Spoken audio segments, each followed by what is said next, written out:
नमस्कार दोस्तों। हाल ही में भारत सरकार, नागालैंड सरकार और ईएनपीओ यानी कि ईस्टर्न नागालैंड पीपल्स ऑर्गेनाइजेशन इनके बीच में एक त्रिपक्षीय समझौता हुआ है। इस समझौते से एक बार फिर से फ्रंटियर नागालैंड टेरिटोरियल अथॉरिटी का जो गठन का रास्ता था वो बिल्कुल साफ हो गया है। अब आपको समझना यह है कि इस एफएनटीए के गठन से अनुच्छेद 371 पे कोई भी प्रभाव नहीं पड़ेगा। ये जो अनुच्छेद 371 ए है, ये नागालैंड को विशेष राज्य का दर्जा प्रदान करता है, क्योंकि अनुच्छेद 371 ए के माध्यम से नागालैंड की संस्कृति की सुरक्षा की जाती है। जो नागालैंड के स्थानीय लोग हैं, उनके भूमि अधिकारों की सुरक्षा की जाती है। इसके माध्यम से पूर्वोत्तर क्षेत्र में शांति की स्थापना करने का प्रयास किया जाता है। तो 371 ए पूरी तरीके से सुरक्षित है और ये जो पहल है, वो बिना किसी नए राज्य का निर्माण किए ही जो क्षेत्रीय मांगे थी, उनका समाधान करने का वो एक बहुत बेहतरीन उदाहरण प्रस्तुत करता है। तो ऐसा माना जा रहा है कि ये जो एफएनटीए की स्थापना का जो पहल है, ये पूर्वोत्तर में शांति को और पूर्वोत्तर में विकास को काफ़ी बढ़ावा देगा। तो दोस्तों, आज के सेशन में हम इसी एफएनटीए के बारे में बात करेंगे कि एफएनटीए क्या है, आखिरकार इसको क्यों बनाया गया है, इसकी क्या-क्या विशेषताएँ हैं, कितने ज़िलों पर ये लागू होगा और कैसे ये जो पहले से व्यवस्थाएँ हमें पूर्वोत्तर भारत में चल रही थी, उससे अलग देखने को मिलेगा। तो आई एम योर दोस्त Rahul Sharma and I welcome you all to Rahul Sharma education. सबसे पहले हम दोस्तों इसके पृष्ठभूमि को समझते हैं। दरअसल पूर्वी नागालैंड बहुत लंबे समय से विकासात्मक उपेक्षा की भावना से ग्रस्त रहा है। वहाँ पे विकास की उस तरीके की गतिविधियाँ संचालित नहीं हो पाती जितना हमें भारत के मुख्य भूमि में देखने को मिलता है, जितना हमें भारत के उत्तरी भाग में या फिर जो पूर्वी भारत है उसमें देखने को मिलता है। तो यहाँ पे नागालैंड में आप देखें कि 8 नागा जनजातियाँ हैं, जो कि ईएनपीओ यानी ईस्टर्न नागालैंड पीपल्स ऑर्गेनाइजेशन के माध्यम से अपने क्षेत्र विशेष अधिकारों की मांग करती रही हैं। 2015 में आप देखें एक अलग प्रशासनिक ढांचे की मांग बहुत तेज हो गई थी।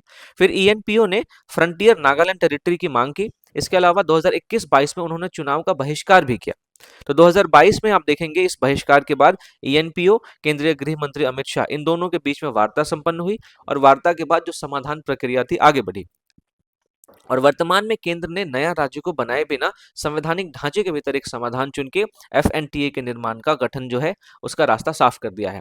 तो दोस्तों, अब इसी समझौते का परिणाम है वर्तमान त्रिपक्षीय समझौता, जिसमें eastern Nagaland peoples organisation, Nagaland की सरकार और भारत सरकार का जो गृह मंत्रालय, इन तीनों के बीच में एक समझौता हुआ है और इसमें ये अमित शाह और नागालैंड के मुख्यमंत्री नेफियो रियो, इनके उपस्थिति में समझौता संपन्न हुआ है।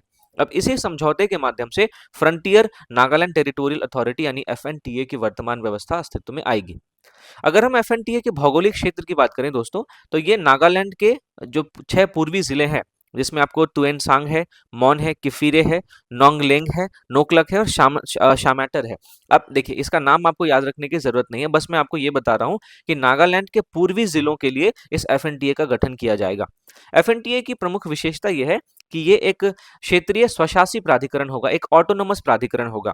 इसको 46 विषयों पर शक्तियों का विकेंद्रीकरण किया गया, यानी कि 46 विषयों पर इसको काम करने की शक्ति दी गई है। इसके अलावा एफएनटीए के लिए एक मिनी सेक्रेटेरिएट की भी स्थापना की जाएगी ताकि ये अच्छे तरीके से काम कर सके।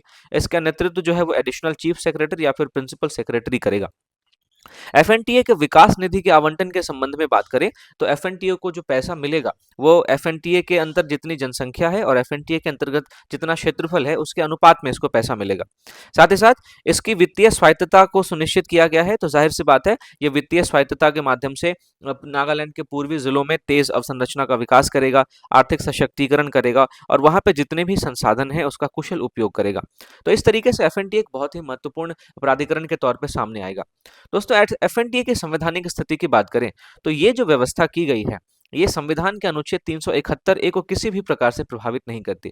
अभी भी नागालैंड को विशेष राज्य का दर्जा मिला रहेगा। अभी भी नागालैंड को जो सुरक्षा उनके स्थानीय जनजातियों को मिली हुई है, जो सुरक्षा उनके उनके जनजातियों के भूमि अधिकारों को लेकर मिली हुई है, ये सारे जो अधिकार हैं, ये सारी जो सुरक्षा है, अभी भी नागालैंड के लोगों को मिली रहेगी। अर्थात जो नागा सामाजिक धार्मिक परंपराएं हैं, उसको कोई नुकसान नहीं होगा। जो वहाँ पे कस्टमरी लॉस चलते हैं, उस पे कोई नुकसान नहीं होगा और भूमि और संसाधनों पर अभी भी वहाँ के लोगों के जो अधिकार हैं, वो पूर्णतः सुरक्षित रहेंगे। तो इस तरीके से दोस्तों ये जो एफएनटीए है उसका राजनीतिक और प्रशासनिक दृष्टि से काफी महत्व है, क्योंकि राज्य विभाजन के बिना ही ये जो समाधान किया गया है ये हमारे देश में संघीय लचीलापन को दिखाता है और हमारे देश में संघवाद को और ज्यादा मजबूत करेगा। साथ ही साथ ये जो उदाहरण है एफएनटीए का निर्माण है ये संवाद आधारित संघर्ष समाधान का एक बहुत अच्छा उदाहरण बन जाता है कि हम किसी भी समस्या का समाधान संवाद के माध्यम से कर सकते हैं। फिर पूर्वोत्तर में शांति प्रक्रिया को एफएनटीए काफी मजबूत करेगा और साथ ही साथ जो लोकतांत्रिक भागीदारी है उसको भी पुनर्स्थापित करने का प्रयास करेगा।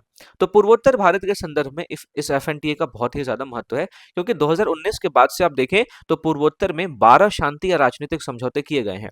तो ये जो एफएनटीए है ये एक विवाद मुक्त उत्तर पूर्व के लक्ष्य की दिशा में एक बहुत अच्छा कदम है। यहाँ पे कोई भी नॉर्थ ईस्ट में आपको डिस्प्यूट फ्री बनाए, हम नॉर्थ ईस्ट को जहाँ पे अभी हमें कई तरीके की समस्याएं झेलनी पड़ती हैं, आंतरिक समस्याएं, आंतरिक सुरक्षा की समस्याएं, जैसे असम में भी आप देखेंगे उल्फा नाम का संगठन है जो वहाँ की क्षेत्रीय अखंडता के लिए खतरा पैदा कर रहा है।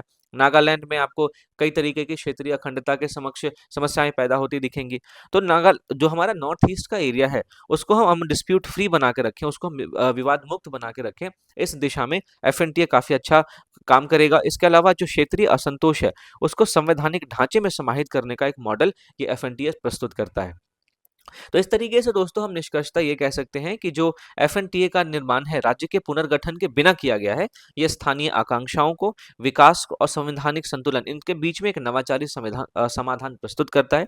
साथ ही साथ ये जो मॉडल है ये भविष्य में भारत के दूसरे संवेदनशील क्षेत्रों के लिए एक पॉलिसी टेम्पलेट बन सकता है। यानी कि जिस तरीके से उत्तर पूर्व के क्षेत्र के लिए जो समस्या थी उस समस्या का समाधान संवाद के माध्यम से किया गया, बिना किसी नए राज्य के निर्माण के बिना किया गया, साथ ही साथ जो संविधान की सीमा थी उस सीमा के भीतर किया गया, ये एक बहुत अच्छा उदाहरण आगे के जो भी समस्याएं आएंगी दूसरे संवेदनशील क्षेत्रों के लिए उसके लिए प्रस्तुत कर सकता है। तो दोस्तों ये हमारा एफएनटीए का आज का डिस्कशन था। इस पूरे डिस्कशन को अगर आपने ध्यान से सुना है तो इस प्रीलिम्स के क्वेश्चन को सॉल्व कर सकते हैं कि फ्रंटियर नागालैंड टेरिटोरियल अथॉरिटी के संदर्भ में निम्नलिखित कथनों पर विचार कीजिए। पहला है एफएनटीए का गठन केंद्र सरकार, राज्य सरकार और जनजातीय संगठनों के बीच हुए त्रिपक्षीय समझौते का परिणाम है, तो ये बिल्कुल सही है। दूसरा है एफएनटीए को दिए गए अधिकार छठी अनुसूची के अंतर्गत गठित स्वायत्त जिला परिषदों के समान है। तो क्या मैंने अभी आपसे छठी अनुसूची के बारे में कोई बात की? नहीं की। तो दूसरा जो स्टेटमेंट है ये गलत हो जाता है। तीसरा स्टेटमेंट है एफएनटीए के अंतर्गत विकास निधि का आवंटन क्षेत्रफल और जनसंख्या के अनुपात में किए जाने का प्रावधान है। तो अभी मैंने आपसे बात की थी कि एफएनटीए के अंतर्गत जितने क्षेत्र आते हैं, एफएनटीए के अंतर्गत जितने जनसंख्या आती है उसके अनुपात में ही जो भी वित्तीय संसाधन है इनको प्रदान किए जाएंगे। तो तीसरा ऑप्शन भी आपका सही हो जाता है। तो सवाल क्या पूछा गया, उपरोक्त में से कौन सा कथन सही नहीं है, यहाँ पे आपको हमेशा ध्यान देना है।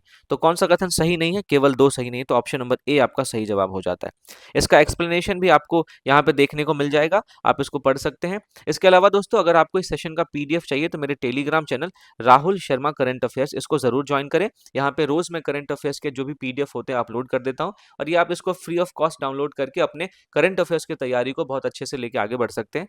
साथ ही साथ दोस्तों जाने से पहले वीडियो को लाइक करना ना भूलें, चैनल को सब्सक्राइब करना ना भूलें और अपने दोस्तों को शेयर करना ना भूलें।